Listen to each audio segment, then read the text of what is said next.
alongside Vinnie Pasquantino at Kauffman Stadium now. Vinnie, how have you soaked in your first few weeks as a big leaguer? I don't know if soak it in is the right term. I've just tried to, trying to get used to being in the big leagues, and we've got a good group of guys here who are helping with that transition, and there's a lot of younger guys here too. So it's been cool, and now we have Prado here. Obviously MJ, Bobby, Isbell, those guys have been here, and it's just getting used to the everyday aspect of it, and I'm just trying to learn every day that I can, and just do whatever I can every day to make some part of my game better. First MLB hit, also home run. What was that roller coaster of emotions like when you saw that homer go out, or maybe it didn't, you got tagged out at second, ended up being a homer? What were your feelings through that?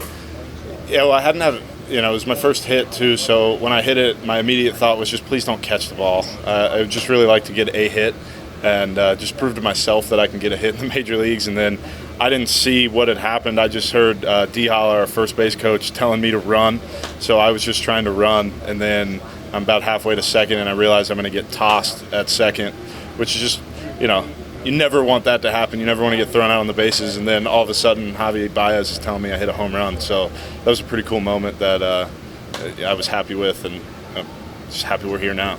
Well, where's the baseball at now? You want me to look up, Michael? Yeah, we got Michael A. Taylor behind the screen helping me out with my interview technique.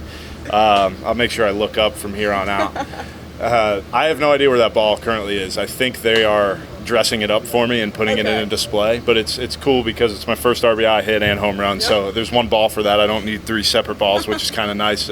There's one that, and I didn't have to trade anything with the fan, which is always cool. Yep. So not that you don't want to have to trade things with fans, but it's nice when you just get it back and you don't have to worry about it. So. Easy transaction. Yeah, easy transaction. Well, getting your call up, what was that moment like for you? It's every guy's dream coming up to the big leagues. Yeah, something was up because Scott Thornton texted me that morning that he told me I was going up. So I knew something was going on because he was asking me a bunch of personal questions about where I was. So I had a feeling that something was happening. I didn't know what it was. You never know when your manager's texting you. It could be good, it could be bad. But when he told me, I just kind of lost all feeling in my body, and it was just kind of one of those things. When I called my dad, he didn't believe me. It took me telling him 4 times that I was getting called up, that I was actually getting called up. His response was, yeah, okay. And it's like, thanks, Dad, I appreciate that. So I'm still giving him a little bit of crap for that now, that he didn't believe me when I told him that. But yeah, it's a really special moment, and I'm just blessed to have had that. Well, once your dad finally believed you, saw you in that uniform, what was it like sharing that moment with your family? It was just really exciting. It was really cool to have all of them out here.